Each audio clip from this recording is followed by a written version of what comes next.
Hi, this is Bedrest coach Darline Turner, owner and founder of Mamas on Bedrest and Beyond. And today I'm so excited. I'm broadcasting from my family home. I'm here in New England and I'm actually sitting on the front stoop. Okay, so it's not totally professional, but it is a beautiful day here. It's like maybe 75, 80 degrees. Beautiful, clear, blue, sunny day.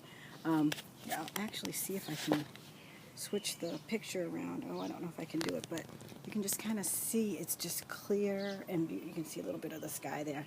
It's clear and beautiful, and I just could not resist sitting out on the stoop and doing this video blog for you. Because what better way to talk about hypothyroidism in pregnancy than sitting outside on a beautiful day? So that is our topic. I was on Twitter and talking with one of my Twitter friends, hypothyroid mom, and she was asking that people support mandatory thyroid testing during pregnancy. And I thought, well, I know I was tested during pregnancy for thyroid disease, and I thought it was already mandatory, but apparently it's not, and not all women are tested. And this can be really a big problem because if you become hypothyroid during pregnancy, it can have some pretty severe effects for both moms and babies.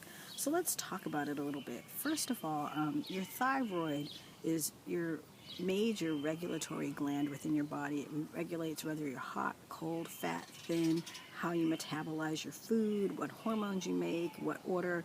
I mean, it really does everything, and it has a huge impact on the development of your baby.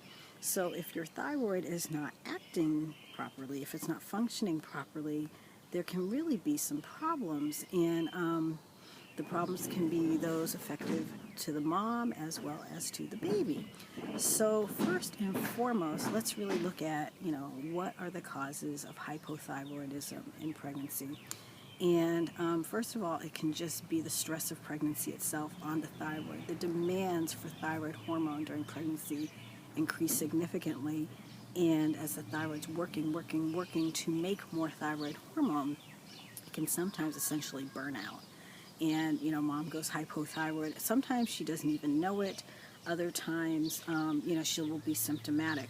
But in any event, it's really important that she be tested early on and, if need be, replaced with thyroid hormone. Another cause is iodine deficiency. Now, we don't see that a lot in the U.S. We have iodine fortified salt, and pretty much just our food, we get enough iodine.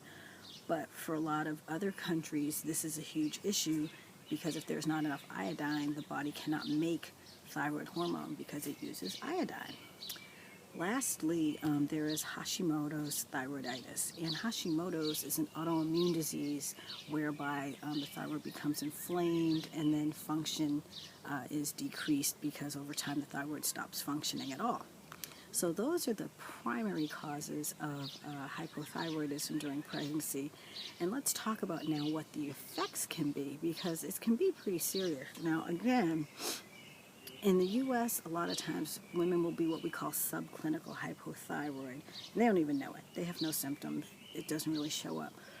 But when the symptoms become severe, and I have my little notes here, moms can experience anemia, myopathy, which is aches and muscle pains, and leg cramps, like we were just talking about restless leg syndrome. That's something you want to check for. Congestive heart failure, and if you remember back a couple of years, we did a piece on peripartum cardiomyopathy with Brenda Torrigiani, and it can have serious effects. Preeclampsia, huge for moms on bed rest. Placental abnormalities, abruptions, placental previas, all these things can be affected if mom is hypothyroid. Low birth weight infants, and postpartum hemorrhage. So, these can be really serious problems and easily managed if mom becomes hypothyroid and is sufficiently replaced with thyroid supplementation during her pregnancy. The other thing we want to ask is, so what are the effects on the baby? Why are we making such a big deal about this? Well, the thyroid hormone that comes from mom and also comes from baby once the baby reaches that stage in development is huge in cognitive, neurological, and brain development. So without really good thyroid hormone levels, the baby can be at risk for cognitive developmental abnormalities, brain development abnormalities, and really have some cognitive and behavioral development abnormalities because of impaired brain development. So this is not a trivial thing. This is something we really have to address, and it really needs to be checked. Now, some people are saying, a lot of the literature is saying, well, it doesn't make sense, it's not cost effective, and we're not always catching, the rates of hypothyroidism by doing mandatory testing, so we should only test women who are at risk.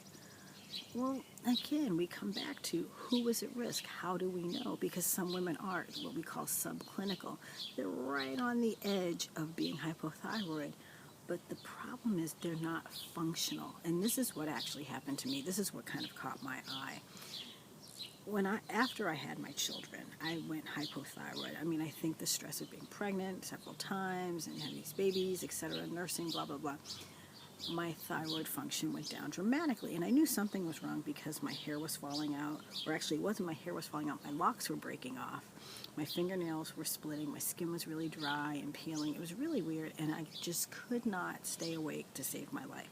And everyone kept telling me, oh, well, it's because you're a new mom with an infant and a toddler. And I thought, no, my body felt like someone had steamrolled me. And I kept saying, I think something's wrong. And being a PA, went back to my textbooks, and I was like, especially when my nails started splitting, and said, oh, I think I'm hypothyroid. So my obstetrician, she took blood levels, and I was just in range. I remember the range was 0.17 to 3, and I was 0.17. And she says, oh, well, you're in the normal range. Well, what is that? If you're at the last point of normal, is that really normal? Is that enough to really function properly? And it wasn't for me. And it took me several tries with her and other people to finally get someone to listen and to note that I was not functional. My levels were not optimum. They were not high enough for me to be able to sustain normal body function. And again, yes, I was having all types of crazy things with my periods. And again, my hair was breaking, my nails were splitting, my skin was all crazy. And, we started replacing my thyroid, and I'm doing great. But that was me postpartum. Antepartum, this has the effects that we were talking about. And I think we have to be very, very careful in making sure we monitor moms and make sure that we're making sure that they are functional, not just within normal limits. There's a big difference.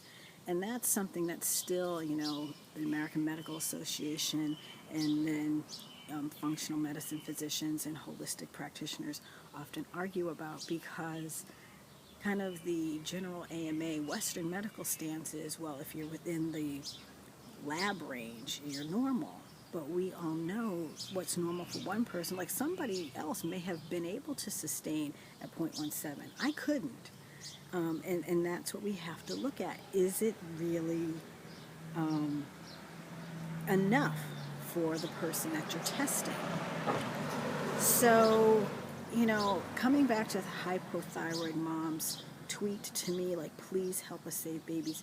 Because, she in her advocacy is, I guess, seeing babies who aren't doing well, and moms who aren't doing well, and as a result aren't giving birth to healthy babies and having babies with cognitive development, and maybe sometimes not even delivering live births. That's extreme. We don't see that as much in the U.S., but it can happen. And we have to realize, for the cost of a thyroid screening test, which thyroid tests really aren't that expensive when you're just checking thyroxine levels, free thyroxine, and thyroid stimulating hormone. Those tests aren't that expensive. They're usually done in a regular chem panel anyway. It's when you start testing for antibodies and some of the more specific tests that it can get expensive. But if we do the screening test in with all of, kind of the basic chemistries, we're talking about a few bucks. It's really not that expensive. And based on what the abnormalities can be and what the complications can be, it's really pennies when you think about it. So I'm kind of on the side of, I think we should screen everybody. That is me. That is my opinion. That is just what I think. It is not what the AMA necessarily thinks. It's not what a lot of physicians, obstetricians, researchers think. I think if you're a mom on bed rest, I think if you have any of these things like preeclampsia, placental abnormalities, have history of postpartum hemorrhage, which I did after my daughter, it's worth speaking with your obstetrician about and saying, hey, can we check my thyroid? Just to make sure, just to reduce any potential or any possibility of abnormality, because what the hey, you know? But it's still controversial. I say speak to your physician about it, especially if you have any of these abnormalities. And if you have a history of hypothyroidism, because before you get pregnant, although we're talking about mamas on bed rest, you should be in tight control. Your thyroid levels should be, right where they need to be to help you function optimally before you get pregnant. Because if you're not well controlled before you get pregnant and then have problems with your thyroid, you're really chasing the 8 ball. So again, if you're seeing this before you get pregnant and you know you have a history of thyroid disease, get it checked, get it regulated, get it optimized beforehand, if possible. If you didn't and you're already pregnant, talk with your physician, ask to have some screening levels done, and if need be replaced. It's not that difficult, it's not that hard, it's not that costly. So that's my spiel today on hypothyroidism in pregnancy. I'm a huge proponent of preventive medicine, so hey, get the screening test. It's not that much. If you're not sure, talk to your obstetrician about it. Really easy to do, simple blood test out of the arm, bing, boom, you're done. And that's it for me, Bedrest Coach Darline Turner, owner and founder of Mamas on Bedrest and Beyond. And thank you for joining me in my family home. Bye.